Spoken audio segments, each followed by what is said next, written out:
अस्सलामुअलैकुम प्यारे दोस्तों, मुफ्ती सलमान अजहरी से जुड़ी 4 बातें आज आपके सामने रखने जा रहे हैं। मुफ्ती सलमान से जुड़ी इसको खुशखबरी भी समझ सकते हैं या मुफ्ती सलमान अजहरी के बचने के 4 तरीके आज इस वीडियो में मैं आपके सामने रखने जा रहा हूं।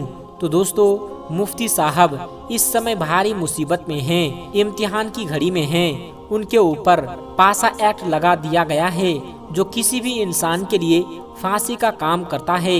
तो इस पासा एक्ट के जाल से मुफ्ती साहब कैसे बच सकते हैं? दोस्तों, 4 जानकारी हैं और ऐसी जानकारी जो यकीनन उनके चाहने वालों में जोश भर देगी और आशा की किरण दिखा देगी, मैं आपके सामने रखने जा रहा हूं एक एक करके। दोस्तों, तो आपसे रिक्वेस्ट करूंगा कि अभी तक चैनल को सब्सक्राइब नहीं किया तो अभी चैनल को सब्सक्राइब कर लें और मुफ्ती सलमान अजहरी के हक में आप दुआ करें। दोस्तों, जैसा कि आप लोगों को मालूम है कि मुफ्ती सलमान अजहरी साहब को मोडासा के अंदर बेल मिलने के बाद जूनागढ़ में उनके ऊपर पासा एक्ट लगा दिया गया। उसके बाद वो जेल से बाहर आते उससे पहले उनको फिर से गिरफ्तार कर लिया गया और वडोदरा की जेल में उनको रेफर कर दिया गया, यानी जेल में डाल दिया गया। अब मुफ्ती साहब उसमें कैसे बच सकते हैं या मुफ्ती साहब को कितने दिनों की उसमें सजा हुई है? दोस्तों, वो भी पूरी जानकारी आपको देंगे।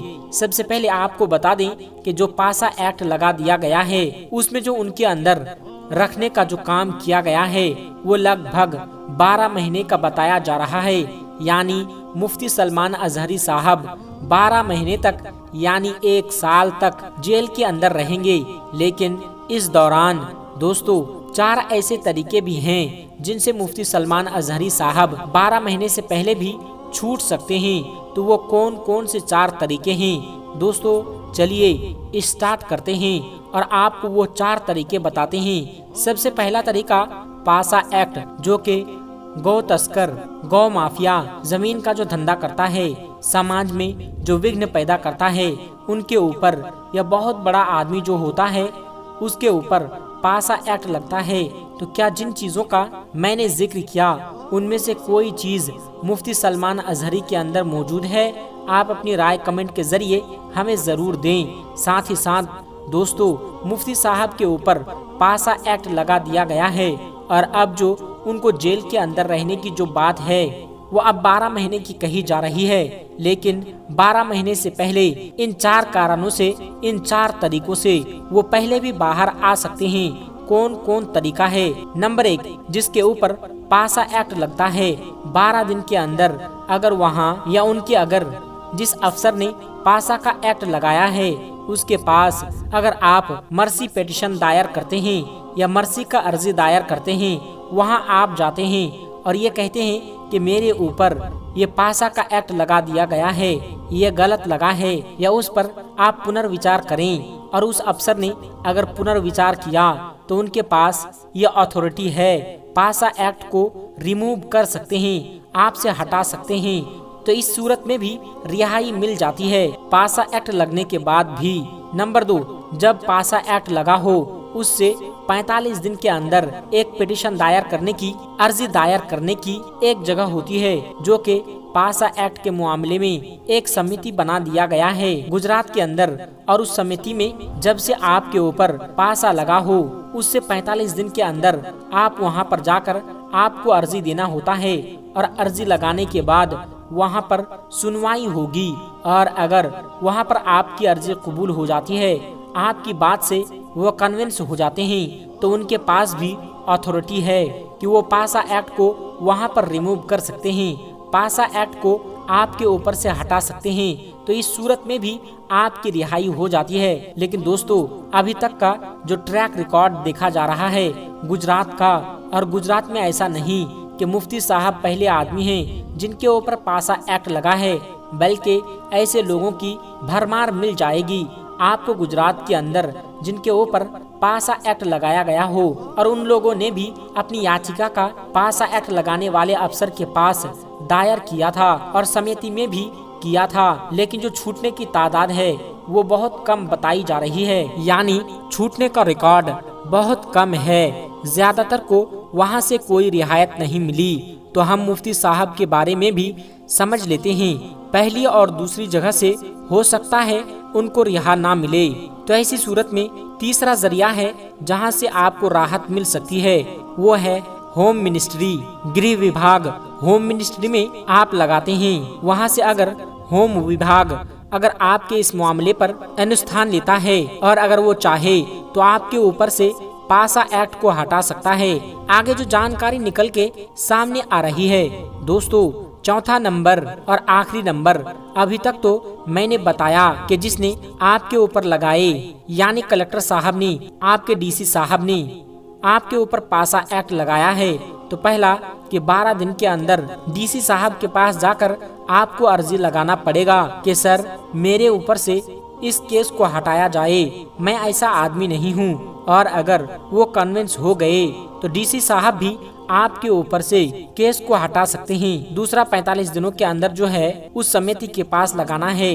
अगर वो भी आपकी बातों से सहमत हो गई तो उनके पास भी ये ऑप्शन खुला रहता है कि वह आपके ऊपर से पासा एक्ट हटा देती है। गृह मंत्रालय होम मिनिस्ट्री में आपके ऊपर से पासा एक्ट हटा सकती है।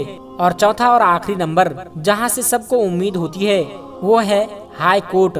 अगर पिछली 3 जगह से आपको रियायत नहीं मिली, आपको जमानत नहीं मिले, तो फिर चौथे नंबर में आपको हाई कोर्ट जाना पड़ेगा। लेकिन दोस्तों हाई कोर्ट तो जाएंगे, लेकिन वहाँ ये मसला है कि ऐसा नहीं है कि आप चले गए और फौरन आपके ऊपर सुनवाई शुरू हो जाती है, बल्कि वहाँ जाने के बाद ऐसा होता है कि वहाँ जब गए उसके बाद स्पीड सुनवाई नहीं होती, बल्कि आपसे पहले जितने लोगों की अर्जी है पहले उनकी सुनवाई होती है और उनके बाद आपका नंबर आता है। तो दोस्तों अभी जो जितने गुजरात में पासा के केस पेंडिंग हैं, गुजरात हाई कोर्ट में एक्सपर्ट बताते हैं 5-5 और 6-6 महीने तक तो मुफ्ती सलमान अजहरी का नंबर आते आते लग जाएगा। ऐसे में मुफ्ती सलमान अजहरी साहब को इस अवधि पर जेल के अंदर रहना पड़ेगा। लेकिन दोस्तों अगर सुनवाई हो सकती है तो 6 महीने में भी मुफ्ती सलमान अजहरी साहब को बेल मिल सकती है, और अगर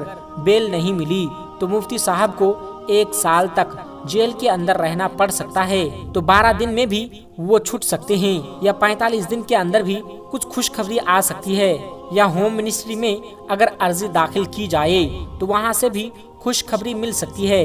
ऐसा नहीं कि पासा लग जाने से आपके ऊपर सारे दरवाजे बंद हो जाते हैं, बल्कि उसके बाद भी कुछ और दरवाजे होते हैं दोस्तों, जिसका जिक्र कुछ आगे करेंगे। लेकिन फिलहाल ये जानकारी अभी सामने आई है, सर्च करने के बाद वो मैंने आप तक पहुंचाई ताकि आपके दिल को सुकून मिले और आप मुफ्ती साहब के लिए ज्यादा से ज्यादा दुआ करें ताकि इधर ही इनका मामला सिमट जाए और वो जेल से बाहर आ जाएं।